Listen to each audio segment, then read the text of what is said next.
What's up, Knicks fans? We are so excited to announce that this summer, Fanatics Fest is returning to New York City, taking over the Javits Center from Thursday, July 16th to Sunday, July 19th. Meet your favorite athletes from every major league, including current New York Knicks like Josh Hart, Jalen Brunson, Karl Anthony Towns, and Knicks legend Patrick Ewing. Catch live podcasts and panels featuring some of the biggest names in sports while experiencing interactive activations from top leagues and brands. You can grab exclusive merch and discover one-of-a-kind memorabilia from sports and entertainment. Buy, sell, and trade collectibles with hundreds of top dealers. Connect with fans around the world who share your passion for sports. Tickets are on sale now at fanaticsfest.com. And when you use promo code KnicksFilm10 at checkout, you'll get 10% off your purchase. It's an extra day of the world's #1 sports fan festival coming together under one roof, and you don't want to miss it.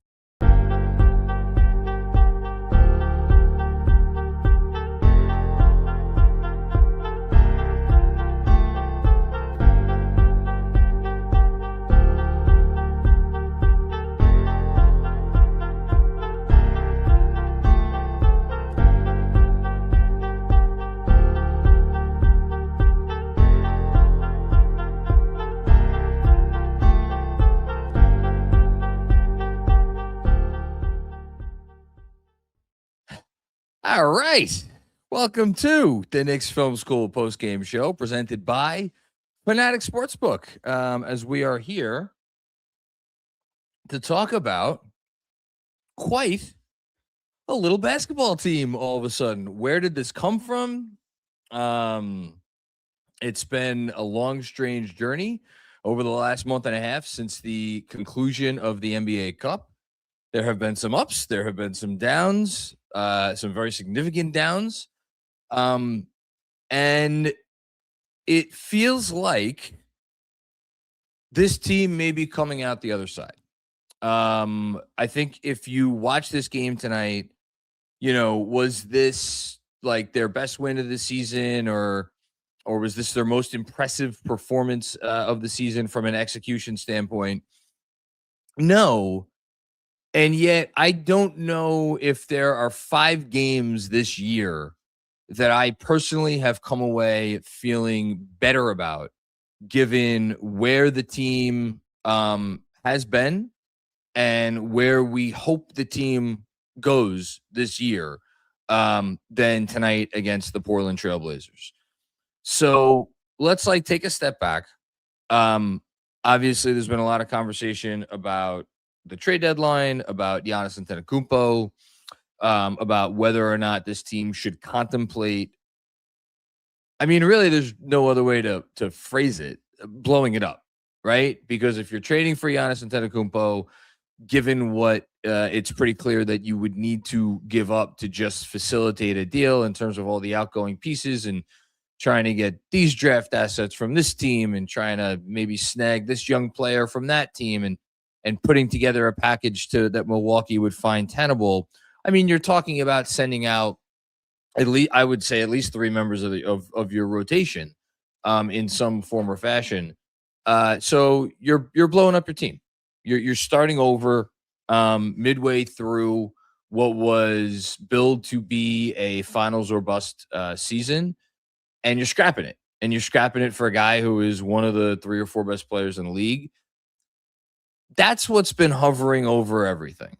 Whether or not the Knicks should make that decision, if they are even able to make that decision. And, if you believe the reporting that's out there now, they may not even be in a position to have that decision be theirs, right? Based on what it seems like some other teams are willing and able to offer.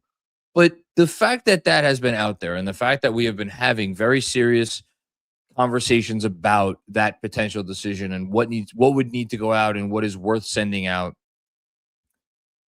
I think tells you all you need to know about how far off the rails this thing got not long ago. And it kind of feels like yesterday, even though the team has now won 5 games in a row, even though they are now 30-18 overall, which I'm going to pull up my old handy dandy NBA standings. I mean, they are obviously in second place in the Eastern Conference. Boston, I should note, did play earlier tonight and did beat the Sacramento Kings. So they are in a tie in the standings. But the Knicks are ahead for – actually not sure where the Knicks are ahead. Maybe like division tiebreaker or some whatever nonsense. But the Knicks are looking – they're 30-18. They have and they're tied for the 5th most wins in the league.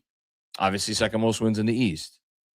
You look at their net rating. I just tweeted out a few minutes ago. They have won in this 5-game winning streak games by an average of 26 points. Think about that for a second.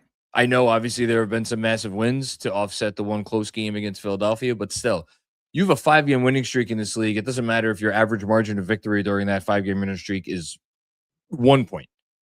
If you have 5 straight wins, that's impressive enough. If you have 5 straight wins by an average margin of 26 points, then you're really doing something right. Doesn't even matter who the opponent is. Doesn't matter if you're winning with offense. Doesn't matter if you're winning with defense. You are doing something right.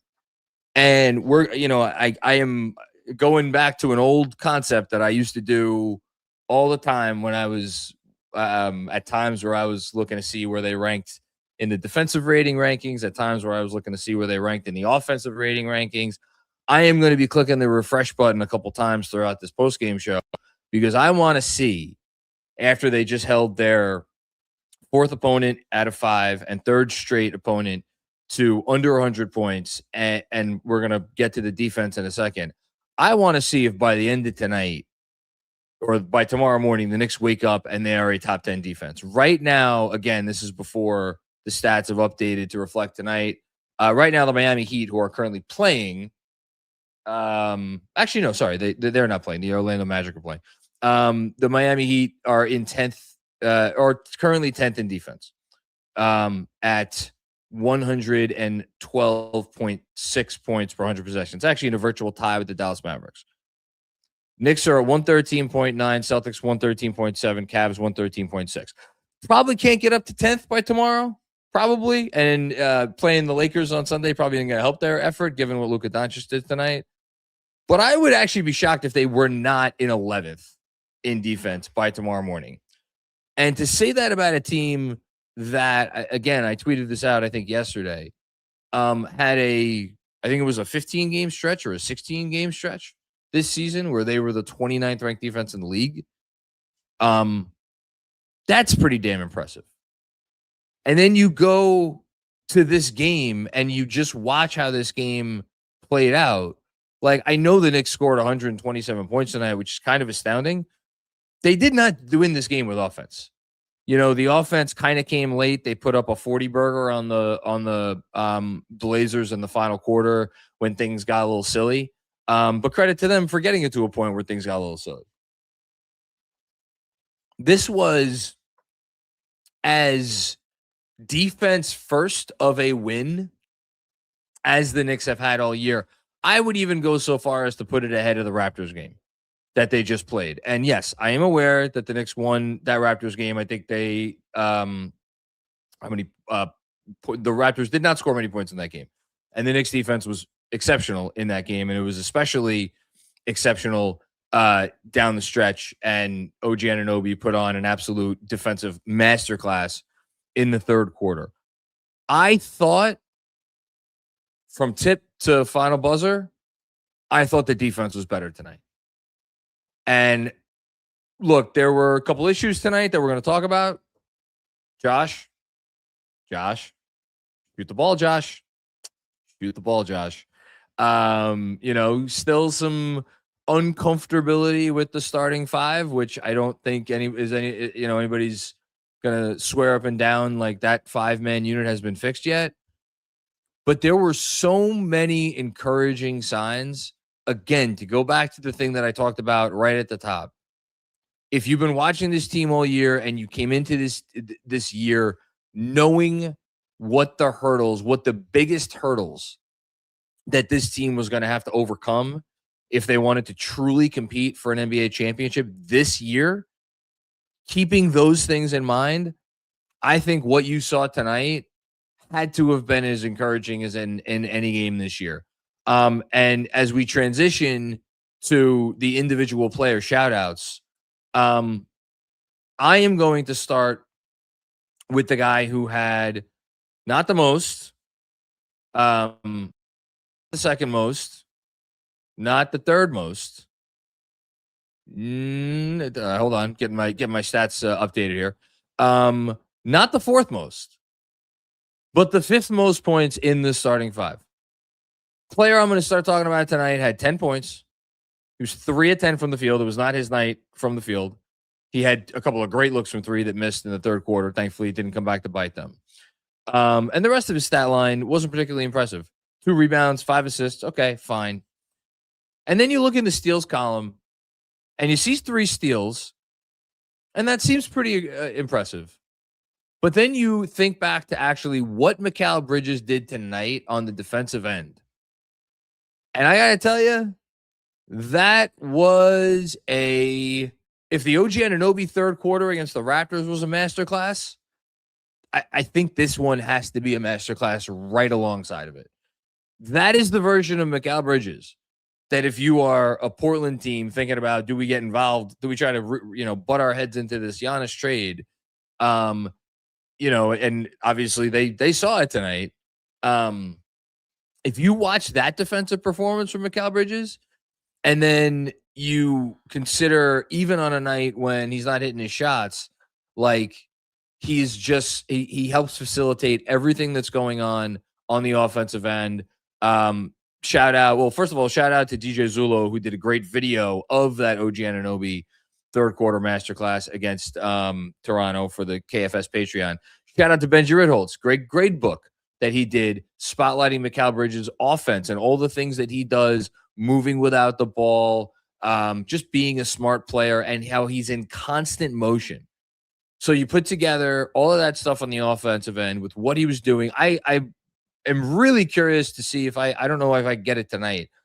I want to see how many deflections Mikal Bridges had tonight against the Blazers, because it seemed like for a stretch there, he was getting his hand on every basketball that was on his half of the court.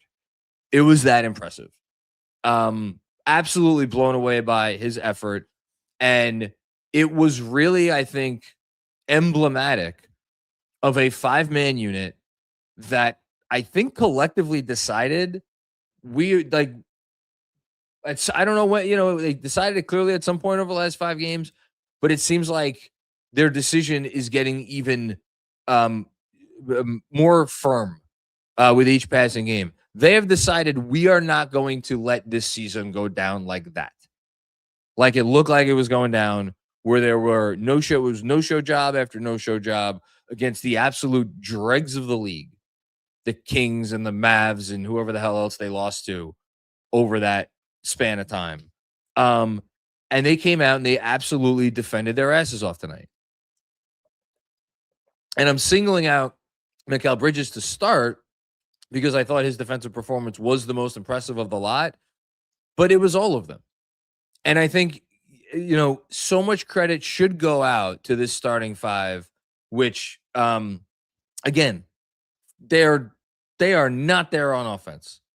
And I think you saw that at the end of, even at the beginning of the game, like when the first sub checked out, I'm pretty sure they were up by either 2 or 4 points, but the offense was okay. It was fine. It wasn't anything crazy.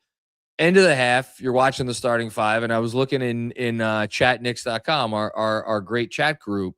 Great stuff in there tonight, by the way. And everybody was agreeing this starting 5 ain't it. And you watch them and you're like, I don't disagree, but through it all, through all their issues, they never let go of the rope defensively. The effort was always there, and it needs to be everybody, but it needs to be everybody playing up to their level. Mikal Bridges is supposed to be one of the best defenders in the league. That's why they gave up what they gave up to get him. Tonight, he looked like it. OG Anunoby is supposed to be one of the best defensive players in the league. Tonight, he looked like it. Josh Hart is supposed to be a really, really good defender. And I thought tonight he looked like it. When he had a block, it was a defensive possession where the Blazers pass. One of the few times they didn't turn it over. And someone had what looked like it was a pretty wide open look at the rim, and Josh Hart came in for a rear contest block. And I'm thinking, like, how many times have we not seen that extra effort, that extra, extra rotation? Not specifically from him, but from everybody.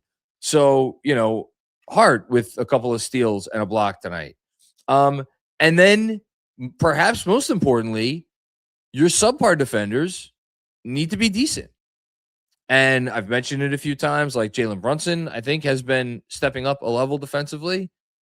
But the only other guy, and we could talk about the bench. The bench was very impressive tonight. Mohamed Diawara with the craziest plus 27 in the history of plus minuses. Mitch was awesome. Another really nice Kolek game, even if the numbers maybe didn't show it. But I thought Kolek was the assist numbers, I should say. He was lights out from the field.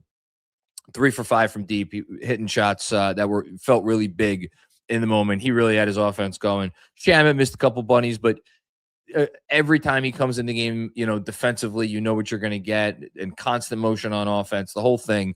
But the guy that I started with McCallum. The guy that I want to end it with is Karl-Anthony Towns. And Karl-Anthony Towns, you look at his stat line, 5 of 12 from the field. That's not good, right? That's bad. How could he have a good game? 5 of 12 from the field. But then you look in the rebound column for the second straight game, that number starts with a 2. When is the last time a Knick had consecutive 20 rebound games? I'll be very curious to find that out, because I feel like it's probably been a while. But he has now done it, consecutive 20 rebound games. I thought he was great on the boards. I thought he was actually much better on the boards tonight, even than he was in Toronto. But for me, just his process tonight was as impressed as I have been. I don't all season. Is that too much? It might be too much. But like we were talking about it again in the chat, how many crazy Karl-Anthony Towns drives did we see tonight? We remembered one. There was one. Everything was played within himself. Took his opportunities when they were there. When the opportunities were not there and it was time for him to initiate offense for the team or just be a presence on the court, he did that. He only tonight had 3 assists, but boy, oh boy, was he a fulcrum of this offense in so many ways tonight. And his dimes that he did get, awesome stuff. Like, I thought his fingerprints were all over this game. And yes, defensively, he was absolutely part of the positive effort. Is he ever going to be Mitchell Robinson? No, he's not going to be Mitchell Robinson. Mitchell Robinson's a special defensive player, and he was really good again tonight. But if Karl-Anthony Towns defends like that on a regular basis, and he's surrounded by guys like OG and McCall, and those guys are defending like they were defending, then if you're a Knicks fan who's been like, just if you get Giannis, go get Giannis. I think you have to and I've said things recently, very recently, like, if you're the front office, how do you believe in this team fully? How do you believe in this team seeing the stuff that we see from time to time? Games like this make you believe. Games like this make you believe and make you believe that at this trade deadline, there does not need to be an upheaval, but there needs to be a tweak, a small addition. Do they need one more creator-ish type of player? Basically what they kind of envision Jordan Clarkson as. Do they need that? Has Tyler Kolek put himself back into the discussion of a guy who should be playing the 10 to 12 minutes that Jalen Brunson is not going to play come playoff time? And you don't need to go out and spend your whatever assets you are willing to expend at this trade deadline on a backup point guard. And instead, you could maybe go get another wing. Maybe a wing who could put the ball on the floor a little bit, make some things happen. Shout out to Jonas Plout, who has been doing this incredible trade deadline series for the Knicks Film School newsletter on Substack. He did a whole thing on Najee Marshall today and how, yeah, there's a path to getting Najee Marshall, but it's not a clean path, and you're probably going to need to wind up expending some assets that you might want to have in the summer, number one. And two, he's also a guy that is not a perfect player in that 50% shooter from deep, doesn't take a lot of threes. And this is where I'm going to get into the one criticism the real criticism I have tonight. The starting five, that's like a perpetual existential question that we will either figure out or we will not, or there will be a change or there will not. But actually, this critique is related to the starting five critique because, again, all year long and a lot of last year, I refused to accept the narrative that the starting five didn't work because teams put their centers on Josh Hart, and Josh Hart was largely ignored by opposing defenses. And my rationale for that position was always, when Josh Hart is going right, he can do other things besides just stand there and be be played off of. He has ways to punish the defense even when they are guarding him like that. Tonight was bad. Tonight, they were guarding him to such a degree and ignoring him to such a degree, and he was preemptively being like, all right, you want to do that? Well, let me show you. And he started to try to go into his bag with this, that, and the other thing, and it was not working. And it was playing right into Portland's hands, and it was one of those nights where it was just shoot the fucking ball, Josh. And look, he ended up with a really nice stat line. He ended up with 20 points. 6 rebounds, 5 assists, like 26 and 5. Those are good numbers. And yet this was one of my least favorite games that he has played all season.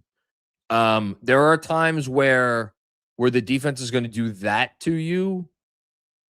You have to at least try to make them pay more than you did, with 4 3-point attempts.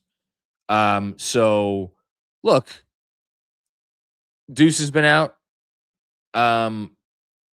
We'll see if there is a change at some point.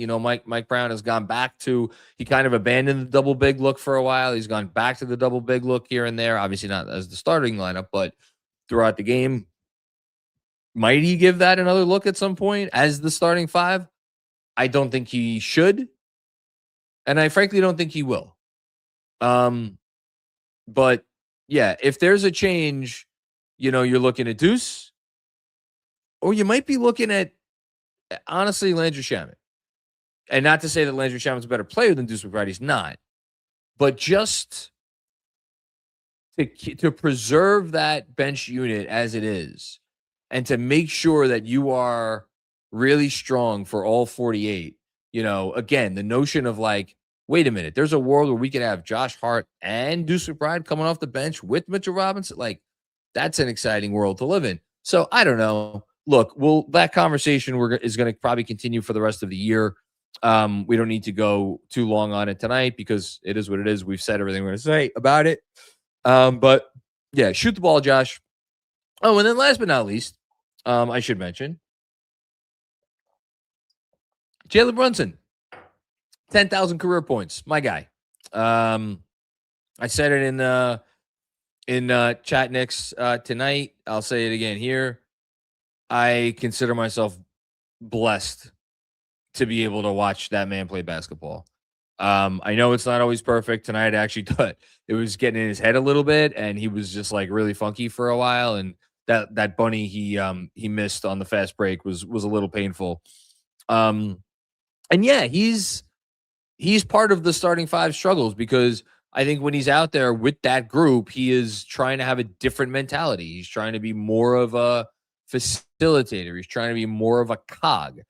It was crazy, the difference between watching the starting five operate to begin this game, which again, it wasn't terrible. It was just, whatever. It was like, And then once you got the subs in, and once it was Shamet in and Mitch in, and I think it was Mo Diawara that came in, and all of a sudden it was like Jalen Brunson turns back into Jalen Brunson again, and it is unstoppable.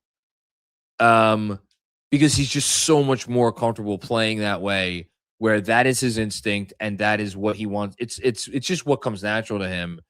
And look, we'll see. We'll see how if they could figure it out. But when he is in his mode, a mode that few do as well as him, it's just such a delight to watch.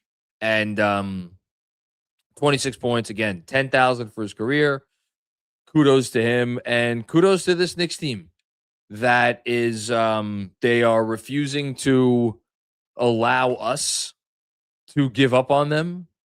You might say that they are playing like a group of guys who wants to be able to see this thing out, to finish what they started, as it were, and try to compete for a championship as currently constituted, and not scattered around the league, in Milwaukee and Portland and wherever else. And I give them a lot of credit for that. For as much as I have gotten up here and said from time to time, like, man, are we sure these guys like each other? Maybe that's not the issue. Maybe it really is just it's just hard for them, those top guys, to figure it out on the court, but they're working at it and they're not giving up, which is saying something, and they deserve a lot of credit for that. So, okay, let us continue the show. We are going to go to our best bets presented by Fanatics Sportsbook, and I will remind everybody that tonight is a Friday. We haven't done it in a while because there haven't been a lot of Friday games, but tonight there is Chat of the Night. So Fanatics Sportsbook gives away $25 in Fanatics FANCASH, which of course you could spend at Fanatics on Knicks swag and all kinds of other goodies. And you could also use it, of course, in the Fanatics Sportsbook app. So yeah, they're giving away $25 in FANCASH for the Chat of the Night. I will pick the Chat of the Night before the end of the game. So I hope your chats are good. As for our best bets, for the second game in a row, not the best. Only went 1 out of 3. Shout out to Jeff. He nailed OG Anunoby over 15.5 points. I probably did not give OG Anunoby enough love in the monologue. OG was awesome tonight, and it felt like there were several times where the Knicks needed a bucket or that, like, they were in a stagnant offensive possession. To give credit to the Blazers. The Blazers are a tough defense. I know their defensive rating ranking is not great, but they're a good defense. OG 4 of 8 tonight, 24 points. So he smashed the over on Jeff's bet. Mensa went with Drew Holiday over 12.5 points. I saw where Mensa was going with that one, figuring Drew wanted to come in, maybe put on a show for the team, thinking of trading him. Didn't go so great for Drew. Only took 7 shots, 2 of 7, 5 points. Not great. And then I'm going to give myself the baddest beat of the night. I took Landry Shamet over 6.5 points because I figured no deuce tonight. Landry Shamet's going to get all the opportunities he wants. He did get all the opportunities he wanted. He got 6 shots. And he got 4 shots from deep, including 2 where there was no one within 15 feet of him. And, of course, he goes 1 for 4 from deep, 1 of 6 overall, and finishes with 3 points. So, really appreciate that one, Landry. My initial inclination was to go with a Klingon over rebound number, but that didn't hit either. So, at least I don't have any regrets. So, we went 1 for 3 tonight, which not ideal, but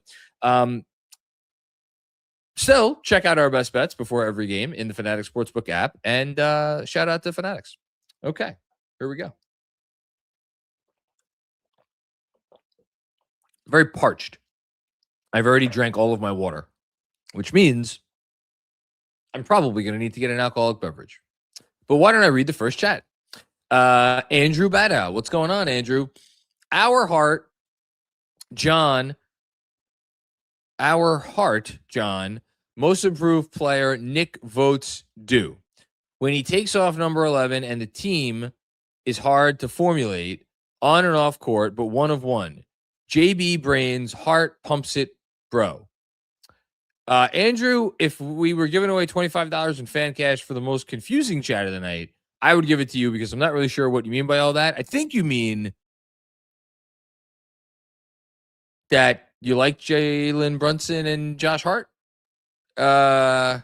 Let's go with that. And I don't know about most improved Nick votes due. I don't know who's my most improved Nick this year. Deuce McBride. I don't know if you're asking that question, but I'm going to say it anyway. Thanks, Andrew. Shaq the Great. What's going on, Shaq? Really hope Brown expands the rotation again. Tyler Kolek, excuse me, Mo, and Clarkson eventually. Speaking of Mike Brown, we have a Mike Brown quote here that I'll read shortly. Are the key to unlocking this team's potential. That 8-man ain't it. So the 8-man rotation right now is the 5 starters: Deuce McBride when he's healthy, Mitchell Robinson, Landry Shamet. I don't know that I feel comfortable saying that 8-man rotation ain't it. If you want to tell me Tyler Kolek should be a part of it, sure. I'll be down with it. I still don't know that I trust Mo Diawara in like a playoff game. I love what the kid did tonight. I love the confidence he plays with. I love his activity level on the defensive end.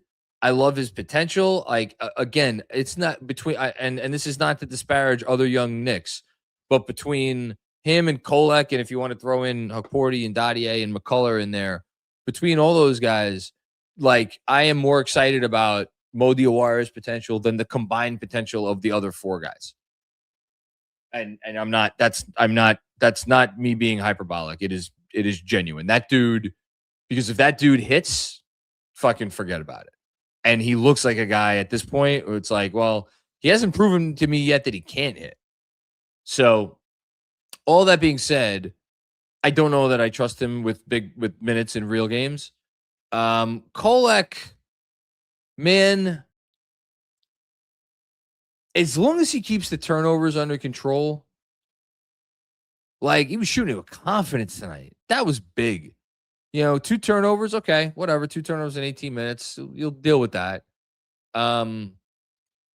He's the wild card. He's the wild card for me in terms of the rotation this year. But the teams really, it does, him and Towns, man, together seem to have something. And we put out a great graphic by our guy Rex, put it out on Instagram and Twitter earlier today about the Knicks, when Towns last year, when he was without Campaign and with Campaign, and this year when he's without Tyler Kolek and with Tyler Kolek. It's night and day. It's night and day. So we'll see. Thanks, Shaq. Appreciate the generosity there. Mr. Fabro, don't have much to say. Great game. Listen, sometimes there isn't that much to say, even though I did talk for 25 minutes to start the show. They're rolling. They're rolling. Look, they've gotten, I don't want to say lucky with competition, because that Philly's been playing great. Zach Lowe called them the best story in the NBA, or specifically Joel Embiid the best story in the NBA, which I take issue with recently. And the Knicks beat Toronto, who I had their game on tonight. I actually don't know who ended up winning that game. Orlando ended up winning that game. Oh, wow. That's an impressive win by Orlando. They were down by like 13, 14 points late in the third, I think. Comeback win. Good win for them. Anyway, so, Toronto's a real opponent. But, Portland's, they're struggling a little bit right now. Avdia obviously wasn't himself tonight. Nets stink, Kings stink. But, look, you play who's on your schedule. And they're playing who's on their schedule, and they're doing very well. So that's good. Thanks, Mr. Fabro. Andrew with another one. Cat gonna keep Borden like Mitchie, not foul. I'll see you, Wemby and Antetokounmpo. No one wants traded. Let's fucking go. Okay, that was a little bit more decipherable. And yes, Karl-Anthony Towns is boarding. He's boarding very well. Mitchell Robinson as well. Yeah, you said not fouling. How many fouls tonight for Carl? 1. And I think he had 0 the other night, right? If I'm not mistaken. Pretty sure he had 0 the other night. I'll double check that. But he is cutting down on the silly fouls. I don't know. Maybe he's internalizing what his coach has not so subtly been saying since the beginning of the year. Whatever it is. Oh, speaking of the coach, Mikal Bridges, defensive player of the game. Well earned. Well earned. And also some praise by Mike Brown for Karl Anthony Towns for impacting the game in many ways tonight. Nice to see the coach praise the highest paid player. Thanks, Andrew. P.O., what's going on? This team is woken up, and OG deserves to be our second All-Star. When he turns it on, he is our ceiling. Thanks, as always, for your content, KFS. If I could just bottle up the first whatever, let me pull it up right here.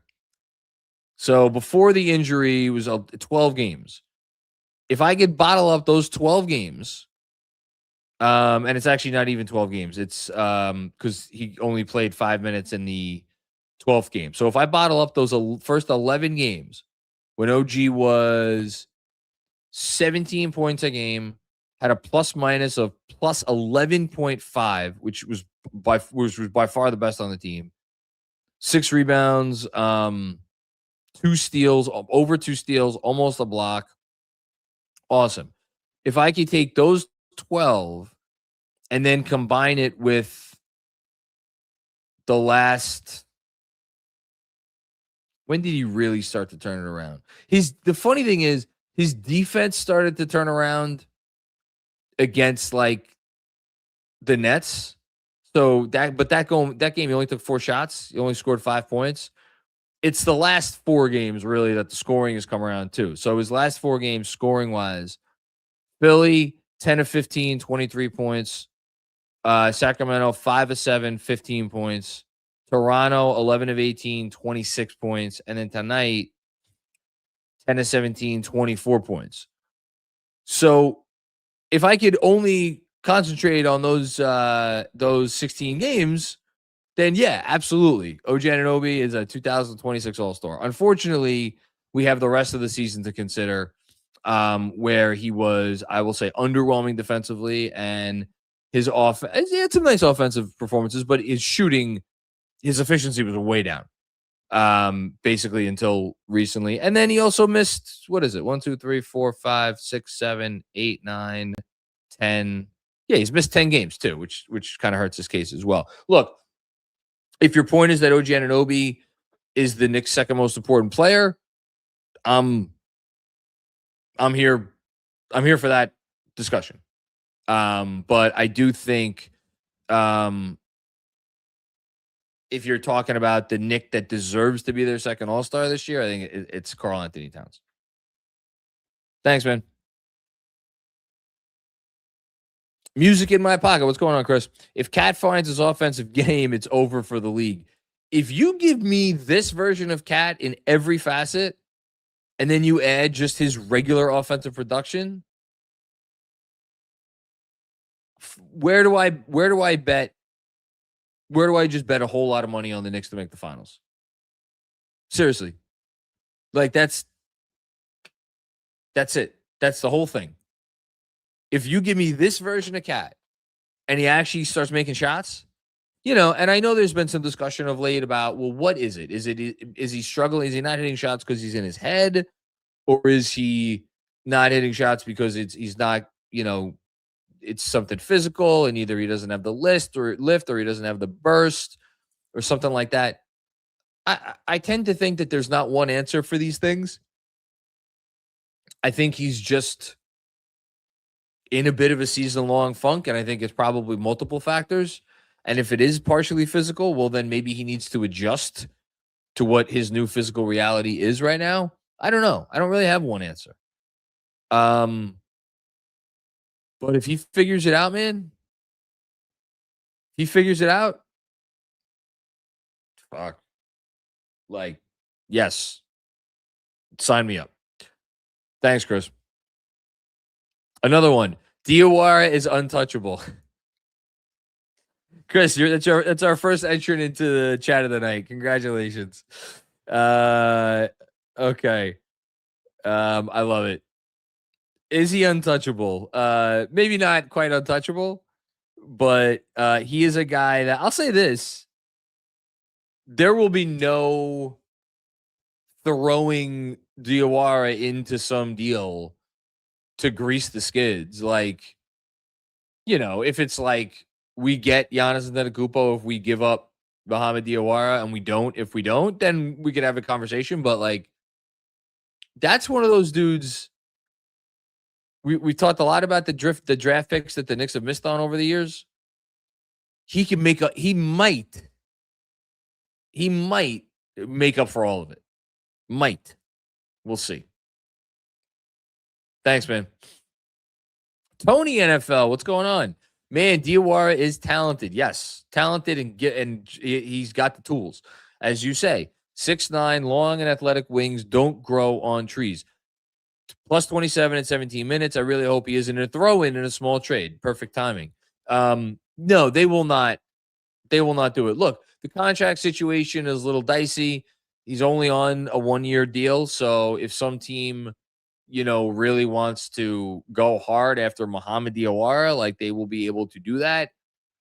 I tend to have faith in the front office that they will be able to figure out how to keep Mohamed Diawara in New York for a while. The thing is, it's not just tools. Like, this guy has a real sense defensively about him. And the thing that impresses me the most by far is the confidence. It's the confidence. Now, look, the on-off numbers this year are not kind to Mohamed Diawara, nor should they be. Like, he's a first-year player who's whatever the fuck he is, 20 years old, and he picked up basketball late, and he was a middle second-round pick. So no one's expecting anything else in terms of like, no, he's not always going to impact winning tonight. Obviously, he did. But like, you look at the numbers. Guys, 38% from three before tonight on 37 3-point attempts for the year. So he's taking 1 3 a game. But again, he's only his average minutes per game is only averaging 5 minutes a game. So that means basically he's putting up 1 3-pointer every 5 minutes. That's confidence. So, yeah, you want to nurture that. You don't want to throw that in a trade. Thanks, man. Hey, my guy, Frank Miranda. What's up, Mac? It's your boy Frank from Patreon. Cat had a really good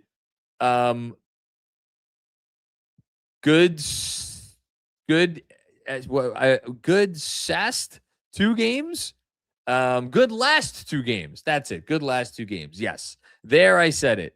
Now let me go rinse my mouth out with Listerine. End of chat. Frank, I can't give you a chat of the night. That's favoritism. I'll give you something else though. I gotta buy you a drink next. I don't know. We're long overdue for a beverage, Frank. Me and you. Thanks, Frank. Appreciate you, man. Shrewd, clever brick. What's going on? Entirely stopped driving, and his fouls have disappeared. Yes, team ball movement is better than ever, and 3 straight foes held under 100. Love it. Yeah. So the team ball movement, it's funny. I agree with you. The ball was flying around tonight. I thought at times they were overpassing. And I mean that to say I love where their effort is at, and I love where their intention is at. But I think part of the challenge of this starting 5 in particular is I don't know. And this is a good sign, to be clear. But I think they really want to make an effort to, like, certain guys want to make an effort to, like, make sure everybody has their opportunities, and I think when those 5 guys are out on the floor, I think they are sometimes thinking more than they're just playing. That said, 29 assists tonight on 48 made field goals. That's a great. 29 assists is great regardless of anything. 29 on 48 is fine. But yeah, and as far as Cat not driving, look, he has to drive. Like, he cannot abandon the drive. It just has to be.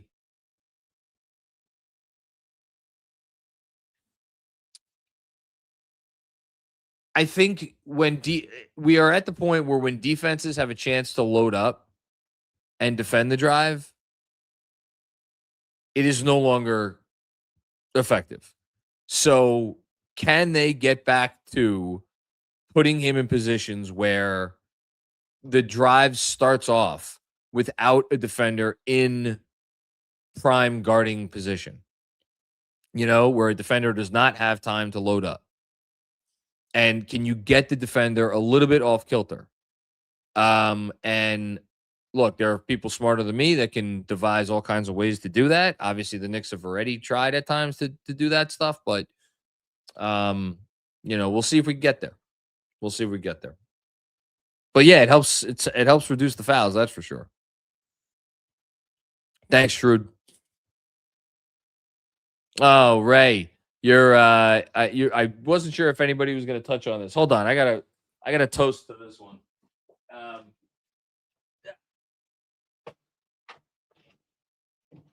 So Ray Marcano, my dear friend, says, "Rest in peace, Catherine O'Hara, the Mighty Wind." Yes, she was in the Mighty Wind. I'll get back to Catherine O'Hara in a second. Are fans done freaking out about the Knicks? I was about the bump in the road. Long season. Great job, JM. Thank you, Ray. I think for the most part, but you know, watch them lose to the Lakers on Sunday, and everybody will be freaking out again because that's just how this works. Look, I think as long as they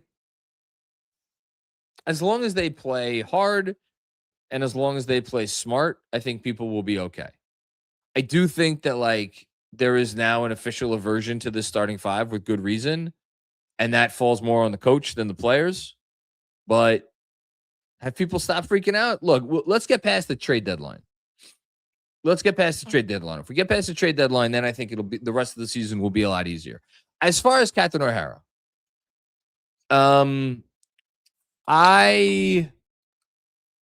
we live in an age right now where comedy is essentially dead. The big studio comedy is a thing that does not exist anymore, because Netflix kind of changed everything, and they like the rom-com is completely gone. You know, the studio comedy is almost gone. And I think as a result of that, your comedic stars that once, like, you want to talk about dominating box office. I mean, look, the 80s obviously are a long time ago. So, you know, where your Bill Murrays and your Chevy Chases and your, you know, Steve Martins, who were once the most, you know, among the most bankable stars in Hollywood. That was a very long time ago, but even in the 90s, you know, I mean, before Adam Sandler went to Netflix, you had a ton of Sandler movies in theaters that made a good and Will Ferrell and the whole thing. Those days are done. And yet, even though, and so the reason I say that, I'm getting there, I promise. But the reason I start out with when I talk about Catherine O'Hara by making this point is that a lot of the great comedic talents are, I feel like they're not present, or maybe there aren't the same ones out there that there used to be because they don't have the platforms that they used to be. I say all that to make the point that Catherine O'Hara never went away. He was, I mean, obviously Second City, sorry, not Second City. I'm mixing up my comedy troops here. But you know, when she started out, you know, with like John Candy, and there was a great clip going around of her giving the eulogy, you know, at John Candy's you know, wake many years ago. You know, and then obviously she got her big break in Home Alone, and you know, and then kind of like faded a little bit away. But like, she stayed around. Yeah, no, it was Second City. I'm not driving. I'm losing my mind here. You know, but like to stay present, and like Schitt's Creek was such a big show, and then what will effectively be her one season on the studio, which was, the best comedy to hit TV in years. And she was such a big part of it. Again, she was like always around, whether she was presenting at award shows or whatever else, something as silly as, the commercials she does with Kevin Hart for whatever that stupid credit card is. There's just so much stuff. She voiced a bunch of stuff in different animated features over the years lately. Beetlejuice, how could I forget Beetlejuice? She's just someone that whenever she was on screen, you just you lit up to see. And I she wasn't as famous as some of the other people that we've lost recently, Diane Keaton and Robert Redford, and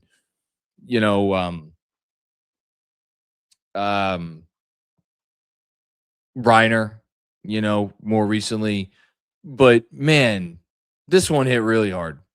Just to know that we're never going to see her again doing what only she could do. And there's no one else out there that did it quite like Catherine O'Hara did it. So, rest in peace. Shout out to her. And she'll absolutely be missed. All right, next up. Danishevsky. What's going on, Kev? 7 and 8 in January. We'll take it. Yeah, sure. Why not? Cat is a monster. Monster is a little bit strong. Once he makes some shots, then he'll be a monster for sure. Wingstop's great. If Kola can shoot, he's at least a backup point guard on a very good team. I would agree with that. If he can shoot and he can not turn the ball over, then he's a backup point guard on a very good team. And then Mo looks like a steal. No disagreement, Kev. All agree on all that. Thanks, man. Let me do the stat check update.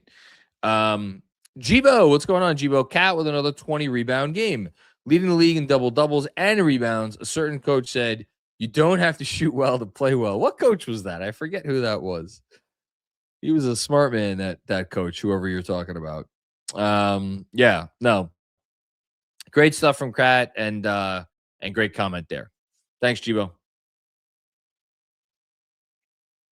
Ben Kim Gervey, pull together or tear apart. They chose #16 wins. It feels like they made the choice. I mean, are they playing like a group of guys who want to stay together here in New York? Feels like it. That's what it feels like we're watching right now. It feels like we're watching a group of guys who wants to see this thing out. Either that or they just want to put the trade deadline behind them. And they're like, you know what? Whatever's going to happen is going to happen. Got another quote here. This is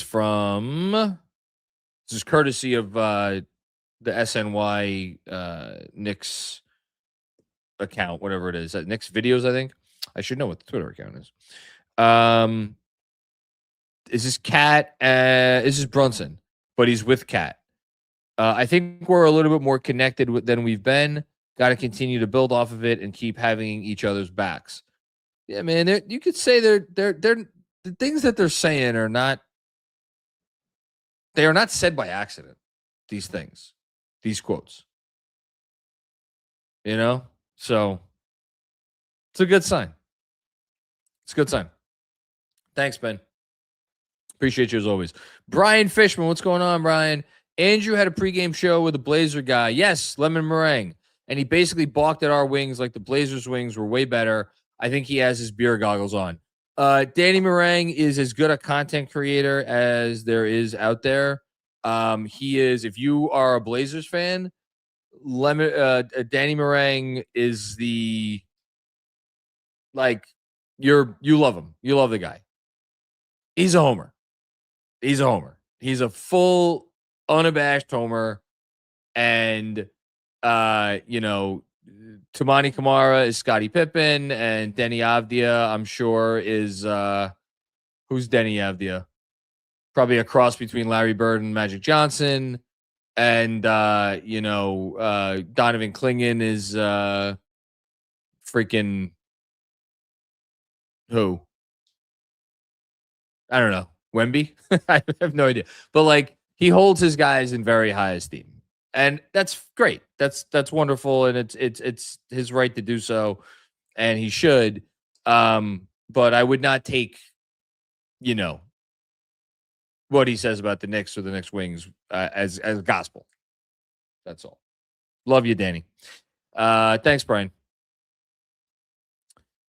Stevens Giame, what's going on, Stevens? Solid defensive effort, holding another team under 100, 2 steals, and a drawn charge.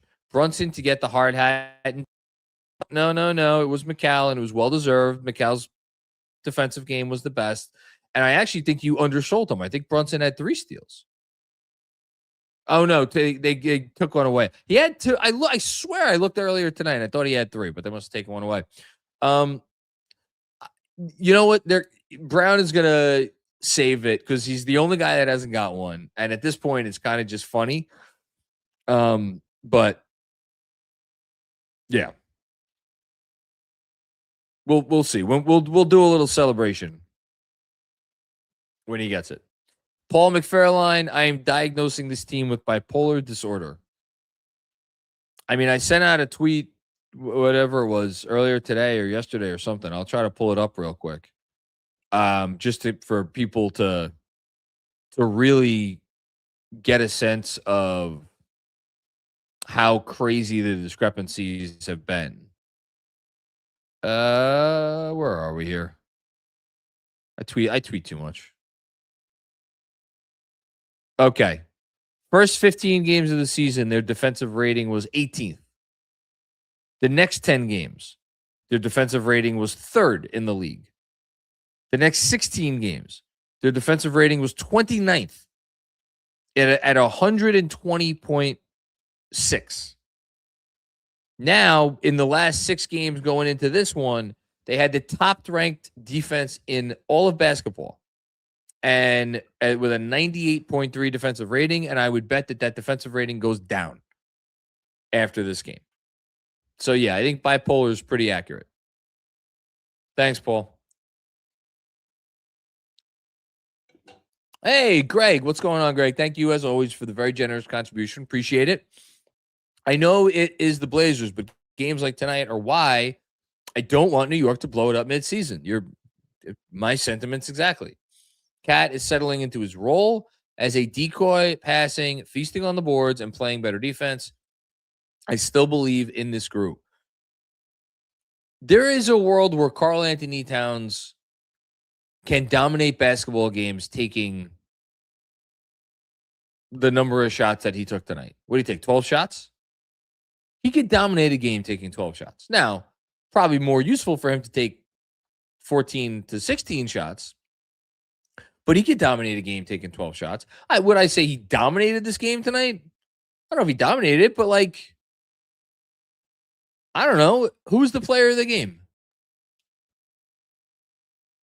Maybe OG? Maybe McCall? Maybe Cat.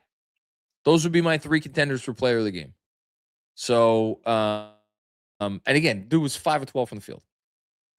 So yeah, pretty impressive stuff. And, the other thing that I want to pull up, and I'll see maybe if these numbers are updated as well. I want to look at what their on-offs are over the last 5 games, because I feel like just things have been, much better with him out there. Oh, you know what? Actually, they might have this, because what did they play? They played 30. Yeah, they played 48 games. So this should be current. Hold on here. So last 5 games.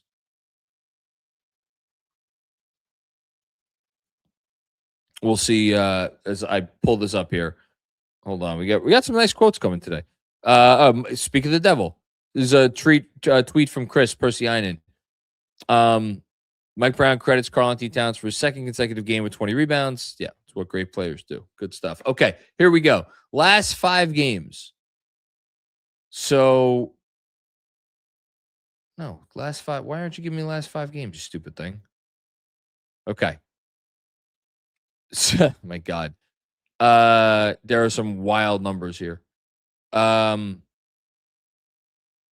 So, okay. So the plus minus is not great for Carl over the last 5, but the nice thing with him is the defense is not falling apart when he's out there. 103.2 defensive rating over these last 5 games. Which is very good. You'll live with that. Yeah, you'll be happily live with that. So hopefully keep going. Oh, actually, sorry. 99.6. Even better. 99.6. That's really good. Okay. Thanks, Greg. Spence from the West. What's going on, Spence? Mo's processing speed is awesome. That's number 1. Yes. 2, loving Cat's process. If the shots fall, it's a near perfect game. Yes. 3, weird game from Hart. Both awesome and classic, clunking up the offensive flow. 4, okay, Tyler Kolek. Let's go Knicks. Covered a lot of stuff there, Spence. Agree with all of it. I think tonight was Hart just in his own head because of how the Blazers were guarding him. I think because, don't forget, they guarded him like this the last time they played. And what did he do? He went out there and he nailed a couple threes in their face right from the start.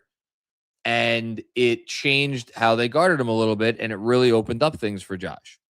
So I'm betting that Josh Hart was maybe coming into this game thinking in the back of his mind, well, they're not going to guard me like that again because I made them pay for it last time. And they doubled down on that strategy tonight. You know? It's just tough because he's such a cerebral player, and so much of it for him is above the neck. And you never know what's going to set him off. Like, I hope like this game doesn't send him down a bad road, because the dude came into tonight shooting 40% from 3, which is crazy. But it would be nice if he kept it up. We'll see. Thanks, Spence. Justin Richards, what's going on, Justin? February will be a real test for this team. I've enjoyed the way Cat has played in this recent stretch. We can look ahead to February. I mean, they got a little bit of ways to go. Obviously until we get to February. But since you brought it up,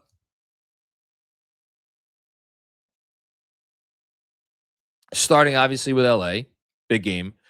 Then you go to Washington, which hopefully will be everybody rest up, because then you got to get on a plane that night, come home, and face the Denver Nuggets with the big guy back, because he is indeed back. I think he's playing. Is he playing tonight? I don't know if he's playing. I think he's making his debut tonight. I'm pretty sure. Yeah, I should have that game on. I don't know why I don't. No, he's not playing tonight. Or is he playing tonight? Yeah, he's playing.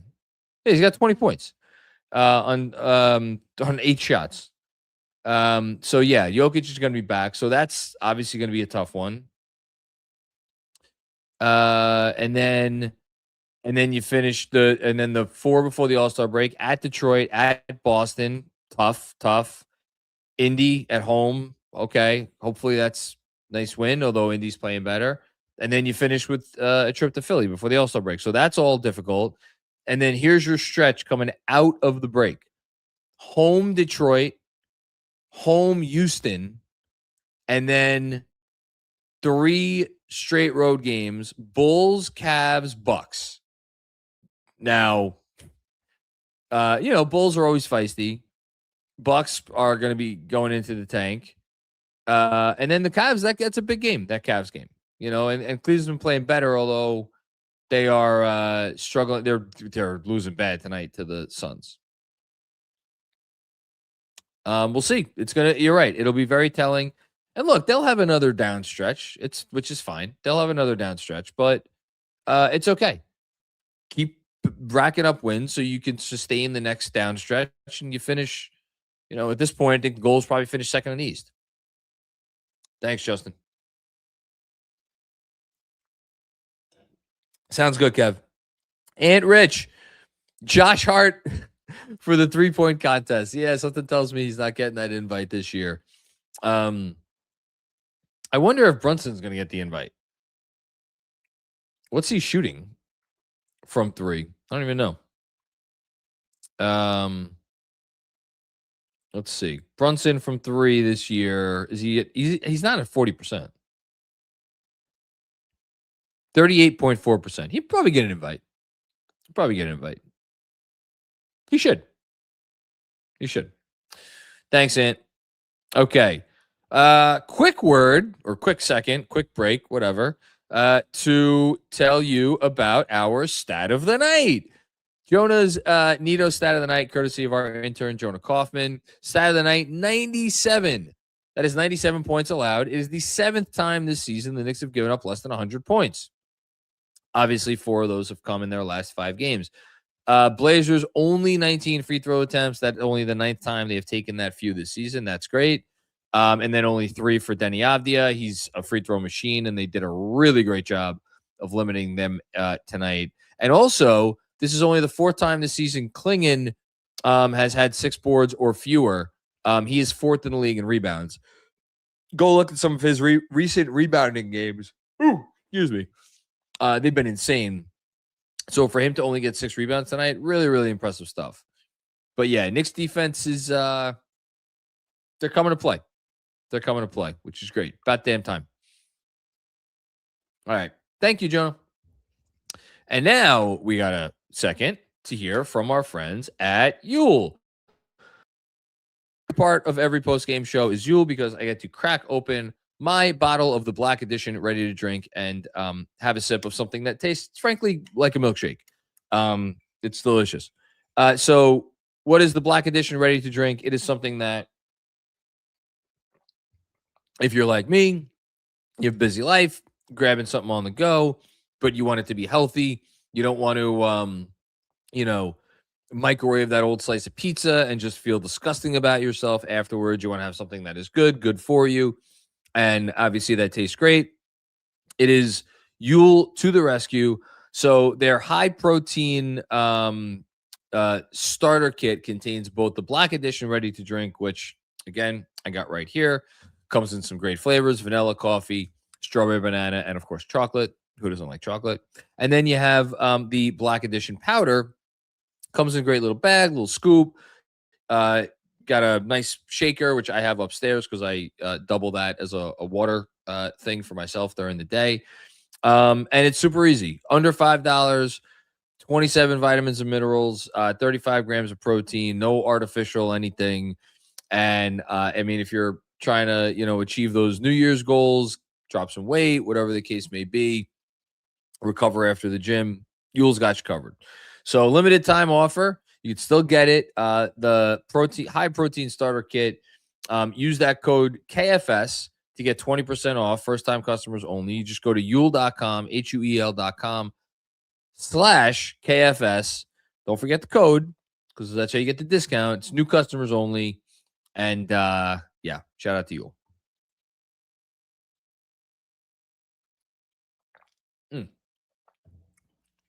Okay. Leanne, what's going on, Leanne? What nice defensive effort. Did not like Cat's body language despite the boards.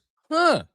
Okay, we got different perspective on Cat. It's weird. I just watching from my vantage point here on my old couch, I thought it was pretty good. But you were in the arena. I'll take your word for it. Look, we hope everything's okay, but you never know with Cat. I think one way or the other, he is going to benefit from us getting past Thursday. Like there's just no way that dude is not going to benefit from like getting past this deadline and knowing like, all right, I'm going to be here. I'm going to like whatever. Like he needs that stability. I think. So hopefully that'll help, but we'll see. Thanks, Liam. Matt, what's going on, Matt? Defensive rotations were great. I don't like Cat showing up the Iwara 2 plays in a row. Starting 5 needs to change. I have no idea what you're talking about, but what did he do? I mean, Cat does funny stuff sometimes. What can I tell you? The starting 5 needs to change. I mean, we're all watching the same thing. Mike Brown's watching the same thing. I would be curious what the coaches' meetings are like right now. Because again, this is the second coach. This is the second coach that has done this. It's not, if they fire Mike Brown tomorrow and bring in a third coach, I'm sure that coach might go back to wanting to try this starting five. We'll see. Thanks, Matt.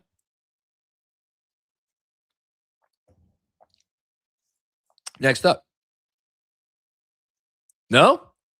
That's it? Oh, Cat saying, Cat clapped his hands when he didn't get a pass from Diawara. Okay. All right. I'm sure he did. I mean, am I gonna kill him for that? I guess I'm supposed to. See, that stuff doesn't move me that much. That stuff doesn't move me that much because, like, I don't like. I do want to feed the big man. I do want to give the big man his opportunities. I do want to give him his chances. And he is, like, this game, absolutely sacrificing big time, not forcing it. So when you're in there and you got a rookie on the floor and you feel like you're in a position to score, like, I get it from Cat. I'm not gonna. I'm trying to be kind and look at things from his perspective, and take a little bit of have a little bit of grace when it comes to things that, is it understandable versus is it over the top and detrimental to the team? Maybe that's a little detrimental to the team, but, like, I don't know. He ain't the first person to do that on this basketball team. I could tell you that. Thanks, man. Dub, what's going on, Dub? I feel like the Knicks' best option is to have OG or McCall be the second option on offense, be the third. That formula has been killer the last few games. So what does that look like? Because I think OG would love to be the second option. I think he plays like he's the second option a lot. The problem is he does not really have the ball skills to do that in a sufficient way because his passing is just not at that level. He gets stripped regularly when he drives into traffic because he does not protect the ball very well. He is great around the rim in some respects, and he's really not great around the rim in other respects. And he's awful from the mid-range. And I don't mean that to be harsh, but, like, the numbers are what the numbers are. He has been awful from the mid-range this year. So, OG Anunoby is like, his offensive game should be more like Klay Thompson, not obviously the movement shooting. But here's the great thing, because he's 6'8" or 6'7" or whatever the hell he is, and he could just rise and fire. Like he did it twice tonight where he rose and fired over a defender that was in the area, and he still made the three regardless. So, like, if by second option you mean he should be taking, 8 threes a game and, like, cutting and, it's almost like a combination of, like, Aaron Gordon and Michael Porter Jr. on the Nuggets.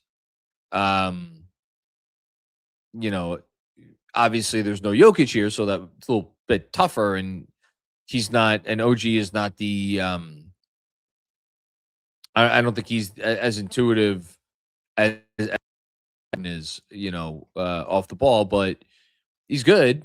I just, you're not going very far if OG Anunoby is like your second offensive option. Now, Bridges, it's a little bit more interesting, but again, we've seen, the high dribble when he's trying to do pick and roll, and, like, teams pressure him and he picks up his dribble and stuff.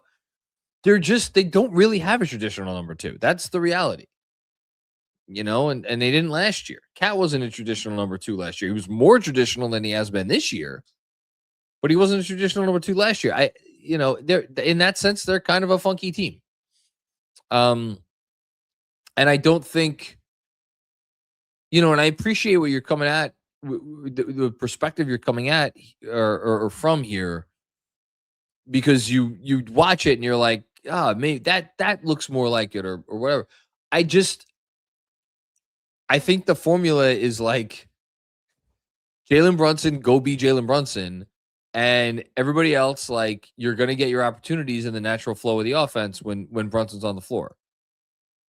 I don't know that there is a formula where after Jalen Brunson being the number 1, I don't think there is going to be a number 2. I do think the ball should be in Karl-Anthony Towns' hands a lot. And you know what? I'd like to see the ball in his hands a lot in the way that Mike Brown wants to see wanted to see the ball in his hands at the start of the season, as that kind of hub. I think then you're getting closer to like what he should look like as a second option, but he has to want to do that, and maybe he does want to do that a little bit more now.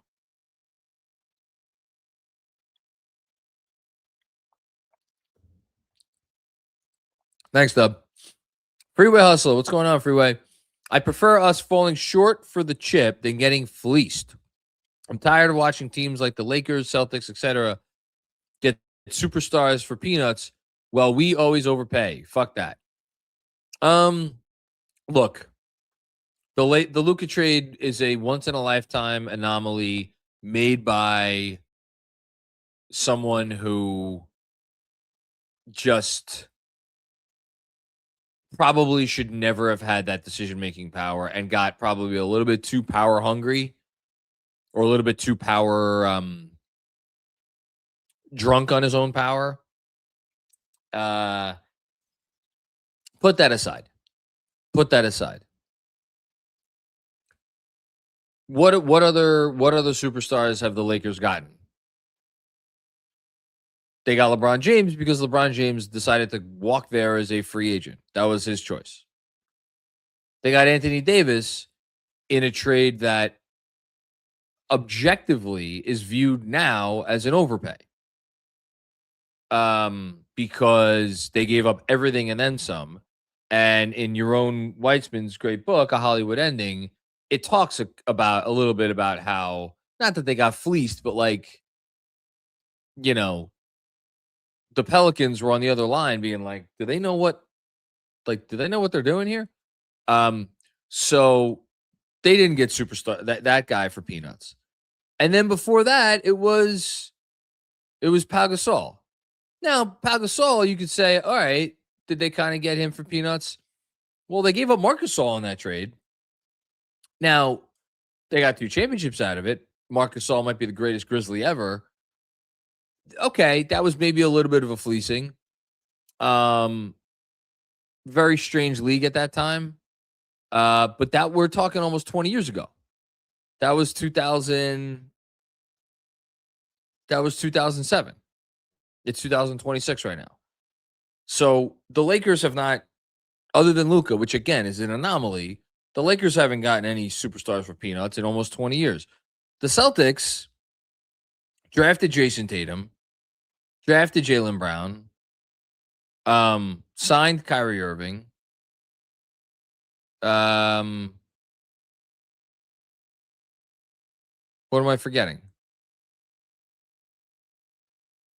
No, traded for Kyrie Irving. Sorry, traded for Kyrie Irving. But what did they trade for? So, but again, and that was a situation where Irving demanded a trade, and there were other teams in it, but he wanted to only go to a couple of places. And so if you want to say the Irving thing was a fleecing, and how did that work out for Boston?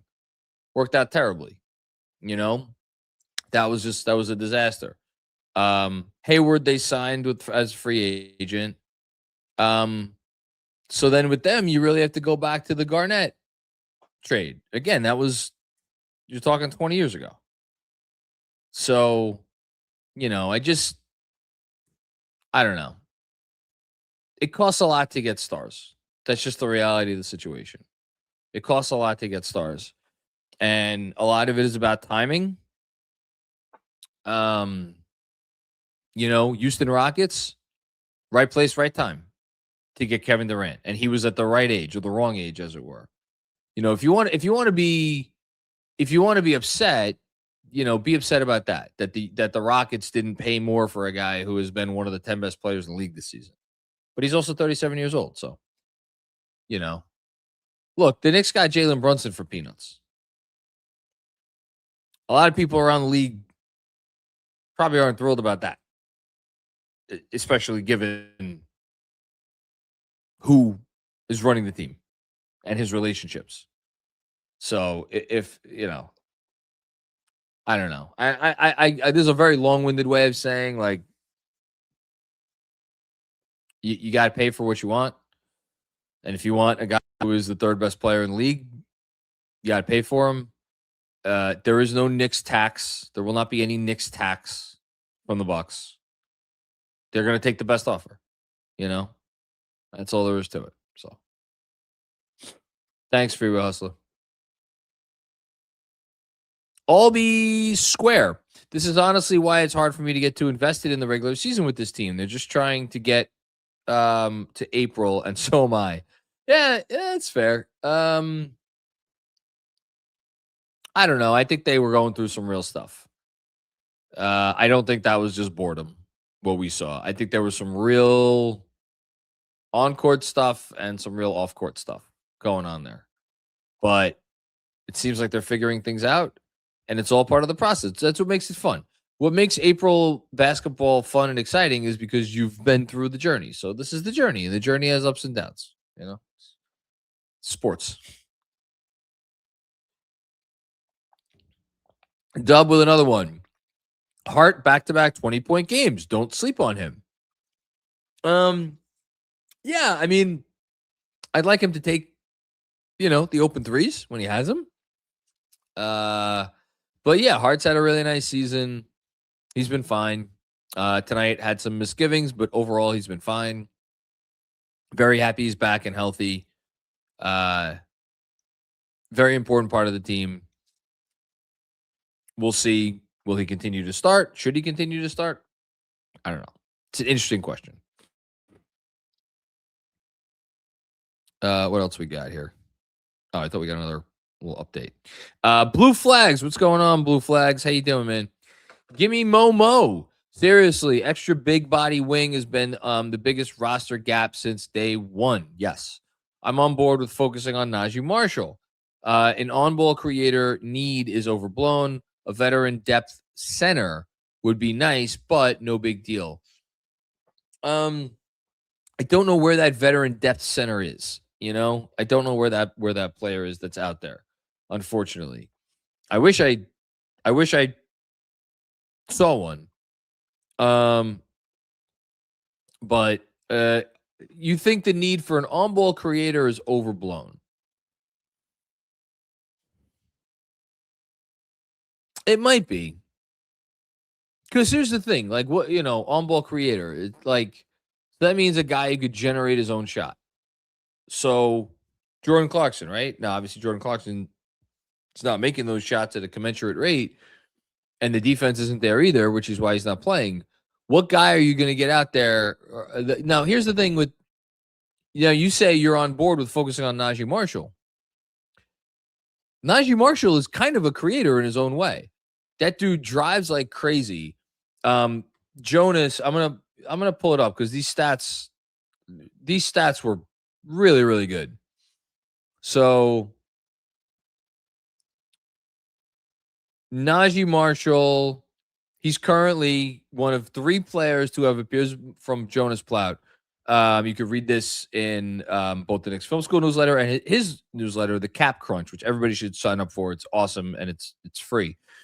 One of 3 players to have appeared in at least 30 games this season, while averaging at least 6 drives and shooting over 60% on those attempts, joining Giannis and Luka. Pretty good company. He's also among the 32 players with 100 or more shots in the restricted area and 150 plus non-restricted area paint attempts. He ranks 3rd in restricted area field goal percentage and 2nd in paint field goal percentage, alongside, drum roll please, Nikola Jokic and SGA. if you watch Najee Marshall, he gets downhill. So I don't know if is that technically, does that make him a creator or not? If you get downhill consistently and you finish consistently when you're getting downhill, that's enough for me. I do think that is what they need. I think they would benefit a lot from that. Unfortunately, I think there's a lot of teams that could look at Najee Marshall and say, hey, we need that. We could benefit from that. And I think if the Mavs are going to get a better offer, probably, or maybe they just keep him if the Knicks don't meet their price. Now, 3 assists in 30 minutes a game, not ideal. And then there's 30% from deep, which, again, not ideal. But, Najee Marshall shooting 64% on twos. That's nuts. That dude's really good. Thanks, Blue Flag.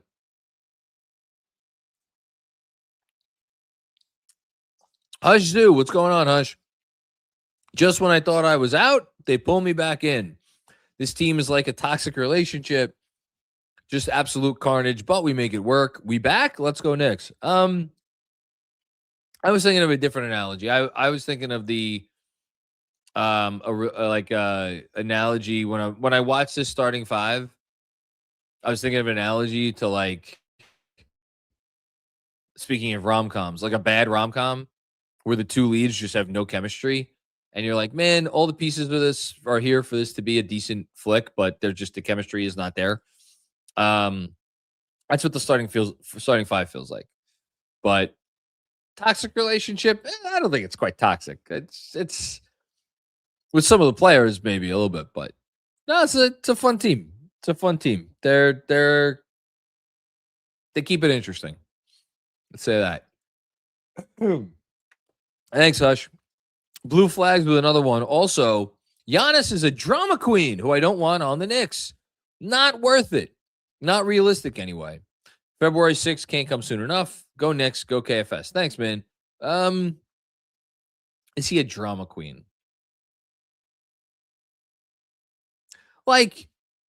He definitely put the screws to Milwaukee over the years and got them to he pressured them into making moves. But look, if Giannis didn't put the pressure on them, do they make the Drew Holiday trade? And if they don't make the Drew Holiday trade, do they win their championship? Probably not.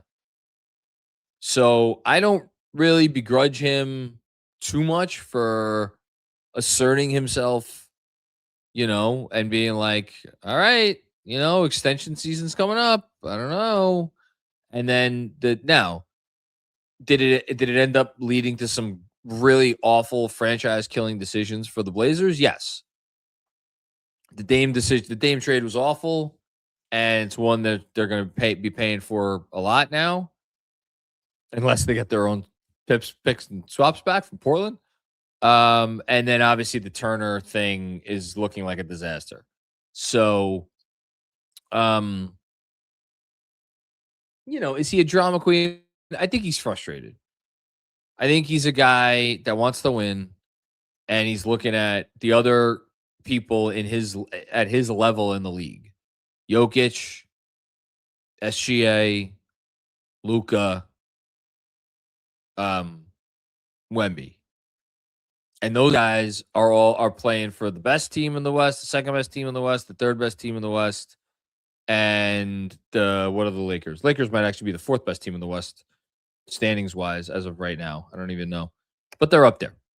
They're up there. They are fifth, so close. And the Bucks are currently 12th in the East. So I don't really blame him for being frustrated. I think what I blame him for is just come out and be like, yeah, I'm not happy here. I don't, I'm not happy here, but he's trying to pussyfoot around this stuff by talking about fucking scrambled eggs and whatnot. Just stop. Talk less. But do I think he's a drama queen? He honestly, he should have just demanded the trade this summer. But I the fact that team sank to the bottom I just think the players knew from the opening game, like, yeah, this thing is done. It's a matter of when, not if. So you want to blame him for that? That's fine. You can blame him for that. I'm not going to begrudge you. But yeah, I don't know. I don't blame him. Thanks, Blue Flags. Andrew with another one. Most important Nick. Oh, okay. Hart's name I've casted. I think Fred did a Patreon pod drafting or picking whatever the most important Knicks recently. That was always my idea, and Fred stole it from him. I'm very mad. Or stole it from me. I'm very mad at him for that. Who are the most important Knicks? Jalen Brunson, number 1.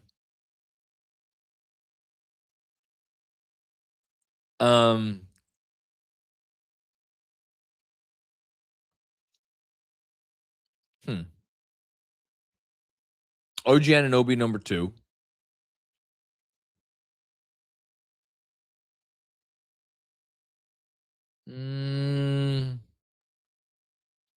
Mikal Bridges, number 3.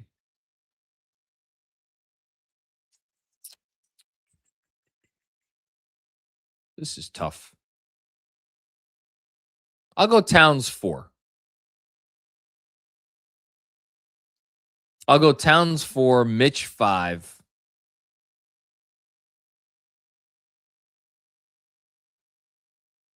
Hart 6, Deuce 7.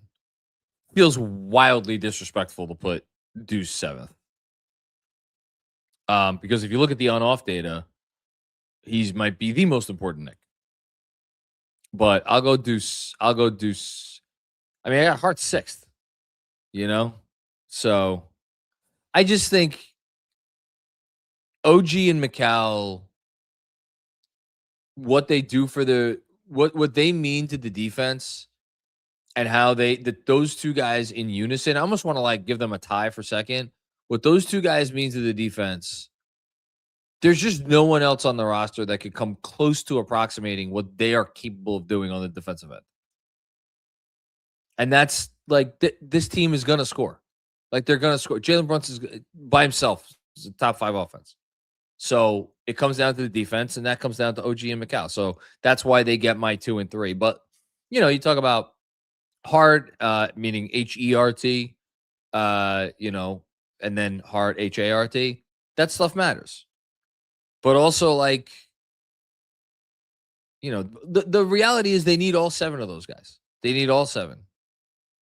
And Shamet, too. Shamet's 8th. Thanks, Andrew.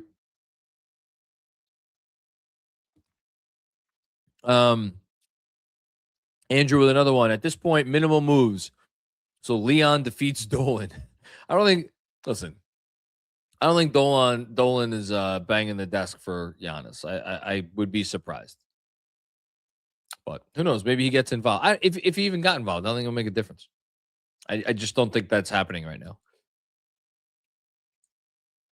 Thanks, Andrew. Jason, what's going on, Jason? My guy. DOR is impressive. I would be hyped if he was playing this good as a rookie at 6'5". At 6'9", the sky's the limit for the kid. Perrin did it again. Yeah, Jason, you're in contention for the chat of the night because you make a great point. It is the height. It is the height, and I know there was another chat that kind of evoked the same thing with his measurables. I think he has a 7. What does he have? Like a 7'3" wingspan or something? Some insane number. But you're right. If he was 6'5" and he was doing this, you'd be hyped. That he's 6'9", I'm telling you, it's a game changer. If he progresses, it is a game changer. So now it comes down to work ethic. Now it's just work ethic. What is he going to do this summer? How much time is he going to put in the gym this summer? How much is he going to care about getting better this summer? That's the next question. He's passed the first test. That's the next test. Thanks, Jason. Jay Will, did anyone notice the Cat and Mitch argument at the end of the game? I hope we are good. No, I did not. I didn't notice all this stuff people bringing up with Cat. I didn't notice any of it. I didn't notice any of it. But I don't worry about Mitch. If Mitch is involved, it's probably nonsense because Mitch is nothing but nonsense. Thanks, Jay. Danishevsky. Denny over Franz is still Lemon's silliest take. Well, Denny plays basketball games. I'll give him that. Denny plays basketball games. Franz, not so much. He's been dealing with injuries pretty consistently. Kevin, in fairness, look, I take Franz over Denny. I don't think that's I think that's closer. I think that's closer than you're making it out to be. I'll just say that. It's not. He's had sillier takes than that. Can we agree with that? He has had sillier takes. Please. Thank you, Kevin. El Coriano. Where can I buy that cap? Looks good. Well, I'm going to shout out our sponsor, Fanatics Sportsbook, because when Fanatics first, came to us and we were like, hey, let's partner up here. They were like, go on the Fanatics store, go into fanatics.com and go check out the Knicks merch, and we'll give you some FANCASH to play with. And I'm like, sure, you want to give me some Knicks merch? Absolutely. And I wanted a new Knicks hat because I wasn't thrilled with any of the hats that I had. And I saw this one and I'm like, this is like, it's funky, but it's not so funky. And I fell in love with it. So that's where I got it. So check out Fanatics. Thanks, Will Coriano. Sub Comandante Marcos. Hey, John, it's your boy, the Big Bodega. Great win. Shout out to you, my guy. Was a great win. Agreed. I appreciate that.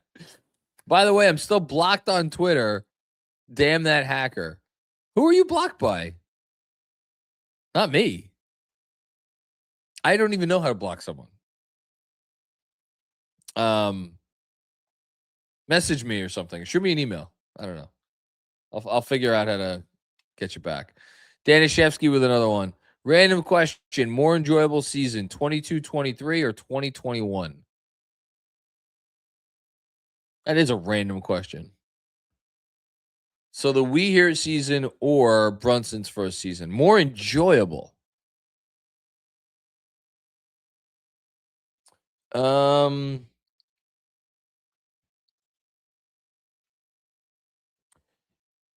22-23 because of the Cavs series, because the utter elation of winning that series, and like game one was just. I waxed poetic about game one of the Cavs series because I cannot properly express how much that win meant to me in the moment and how amped I was for that. I'll never forget that day.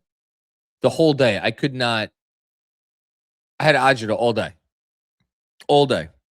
And like, I was voting for every made basket of that game, and then game 3 with the crowd, the way it was. And then they won game 3. And then the way they closed out the series, just so but if I'm just going regular season, 2021, because that felt magical.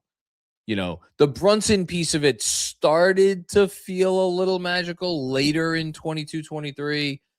The Cavs, the duel with Donovan Mitchell, where I think Brunson scored, what he scored, 48. Maybe Mitchell had like 51 or something.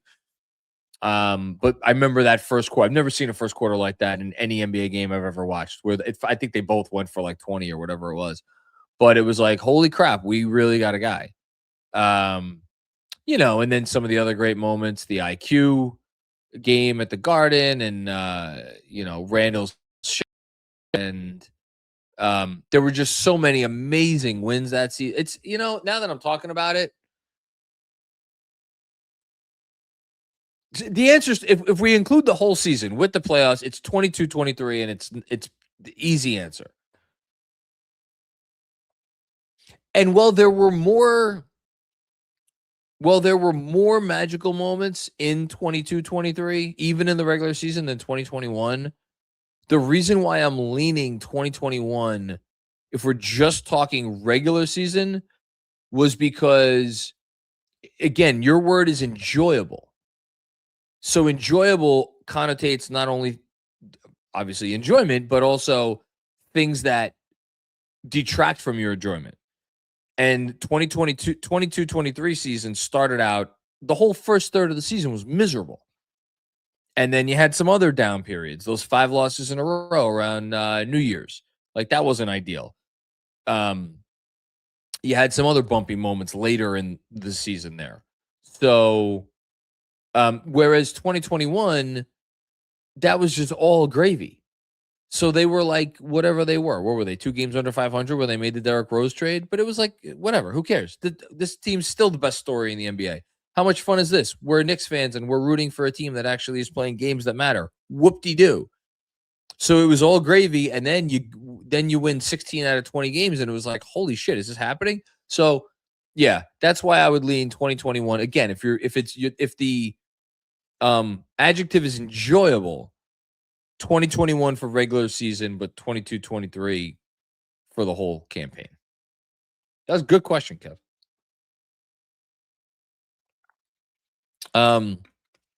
The hacker blocked me. This is Subcommandante Marcos. Wasn't you. Let's see. Do you think I can figure out how to unblock someone on Twitter right now? Let's go to settings and privacy. Oh, there's a lot of options here. Security and account access? No, that doesn't seem like it. Your account? No, that doesn't seem like it. This is very intimidating. Mute and block. I found it. Blocked accounts.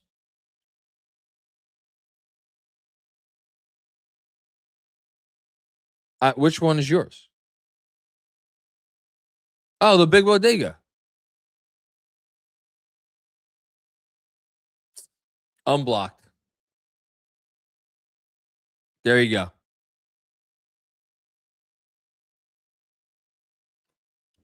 Congratulations. All right, we done? Oh no, it's a picture of Mikal Bridges getting his hard hat. That's a strange picture. Very strange picture. But he looks happy enough. Shout out to him. Deuce looks happy behind him. What a very strange picture. Okay. Shout out to Mikal. Kev, you want to we got another one. Where is it? Hold on, I can't see. We got to get this one off. There we go. No, remove, add to stage. There it is. Okay, who do we got here? Everybody's looking kind of badass. It's good. It's a good picture. Mikal looks very happy. Good for him. Cat has a big smile. All right. Watch party coming up on Friday, Penn 6. Be there or be square. Kicking things off at 7 p.m. Free admission, giveaways. Penn 6 makes a mean cocktail. They do one cocktail in particular with this little red pepper. It's forget what it is. So I think it has mezcal. It's my favorite thing there. Highly recommend ordering it. But yeah, come on down. Watch the Knicks. Hopefully get some payback on the Pistons. And yeah, so shout out to Sean with the W and Sophie Dash for organizing that. Again, Friday, free admission, Penn 6, 31st Street, right down the block from the Garden. See everybody there. And then our chat of the night. I think we're going to go with Chris's chat. The music in my pocket. Diawara is untouchable. That's a good one. So, Chris, shoot me an email knicksfilmschool@gmail.com. And we'll get you $25 in FANCASH courtesy of Fanatics Sportsbook. And you could go buy yourself some swag, like, I don't know, maybe this hat if you want it. I don't know if you like the hat, but people seem to like the hat, so you get yourself that. Okay, I think that is it. Thank you, everybody, for checking out another episode of the Knicks Film School Postgame Show. You're welcome, Big Bodega. Presented by Fanatics Sportsbook. Oh, wait, no, hold on. We got another one. Random Friday Thought. This is from Michael Seisman. I hope I got that right. I wonder if a PJ Tucker type becomes available for a playoff bench role. You know what PJ Tucker type is available? PJ Tucker is available. He's not on any team. They can go get PJ Tucker.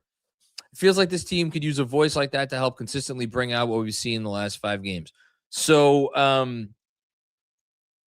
they are right now too close to the second apron to afford getting a 15th guy and like keeping the 15th guy on the roster like through the for more than like a 10-day or something.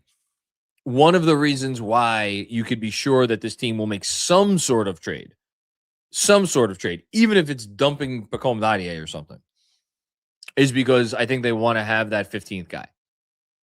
Whether it's Tucker or someone else, it might be Tucker. Maybe it's a buyout guy.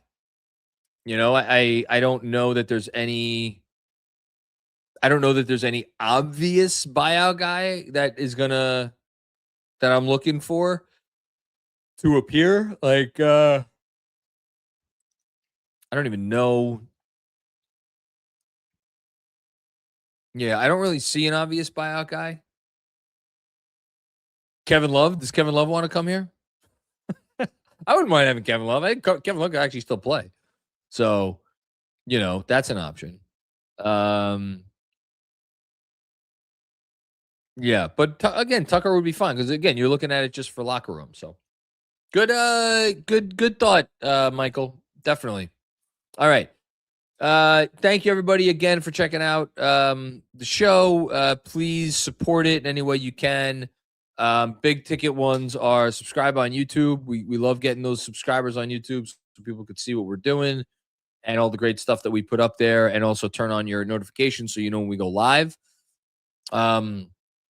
I noticed I don't know why I was looking at our iTunes thing the other day, but like we got a lot of nice ratings.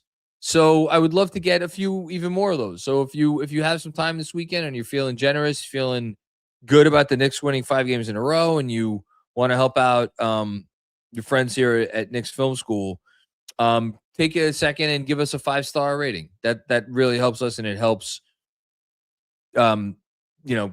keep the show be exposed to other people and helps people find it and the whole thing. So do that. Patreon, you know the deal. Benji, DJ, killing it. I wrote a whole thing on how the great big men in the history of the league have aged. That's up there for the mellow tier and up. I'm going to be doing a mailbag actually soon. I think I may do a call for mailbag questions. Very soon. Maybe even tomorrow. So if any patrons are out there listening, I may be calling for mailbag submissions. So keep an eye on that. What else? Substack, newsletter, you know the deal. Social at Knick Film School, SKOOL. All right. I think that's it. Everybody enjoy your weekend, and we'll talk to you soon. Peace out.